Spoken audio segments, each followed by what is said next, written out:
পরম করুণাময় মেহেরবান আল্লাহর নামে। আকাশসমূহের ও পৃথিবীতে যা কিছু আছে সবই আল্লাহর। তোমরা নিজেদের মনের কথা প্রকাশ করো বা লুকিয়ে রাখো, আল্লাহ অবশ্যই তোমাদের কাছ থেকে তার হিসাব নেবেন। তারপর তিনি যাকে ইচ্ছা মাফ করে দেবেন এবং যাকে ইচ্ছা শাস্তি দেবেন। এটা তার এখতিয়ারাধীন। তিনি সব জিনিসের উপর শক্তি খাটাবার অধিকারী।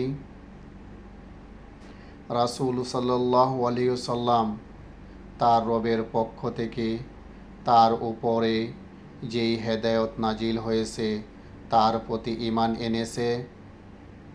আর যেই সব লোক ওই রাসূলের প্রতি ঈমান এনেছে তারাও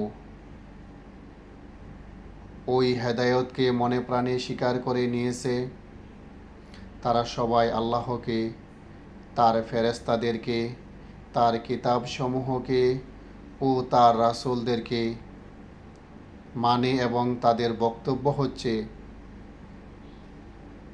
আমরা আল্লাহর রাসূলদের একজনকে আরেকজন থেকে আলাদা করি না। আমরা নির্দেশ শুনেছি ও আনুগত হয়েছি। হে প্রভু, আমরা তোমার কাছে গুনাহ মাফির জন্য প্রার্থনা করছি।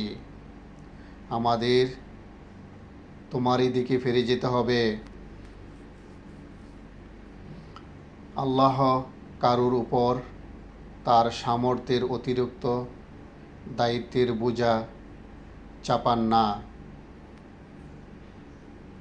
প্রত্যেক ব্যক্তিকে যে নেকি অর্জন করেছে তার ফল তার নিজেরই জন্য এবং যে গুনাহ সে অর্জন করেছে তার প্রতিফলও তারই উপর বর্তাবে। হে ঈমানদারগণ, তোমরা এভাবে দোয়া চাও, হে আমাদের রব, ভুল ভ্রান্তিতে আমরা যেই সব গুনাহ করে বসি তুমি সেইগুলোর পাকড়াও করো না। হে প্রভু, আমাদের উপর এমন বোঝা চাপিয়ে দিও না যা তুমি আমাদের পূর্ববর্তীদের উপর চাপিয়ে দিয়েছিলে। হে আমাদের প্রতিপালক, যে বোঝা বহন করার সামর্থ্য আমাদের নেই তা আমাদের উপর চাপিয়ে দিও না। আমাদের প্রতি কোমল হও, আমাদের অপরাধ ক্ষমা করো এবং আমাদের প্রতি করুণা করো। তুমি আমাদের অভিভাবক, কাফেরদের মোকাবেলায় তুমি আমাদের সাহায্য করো। আমিন। সূরা বাকারা 284, 285, 286 নম্বর আয়াত। এই আয়াতটি জীবন বদলে দেবার মতন।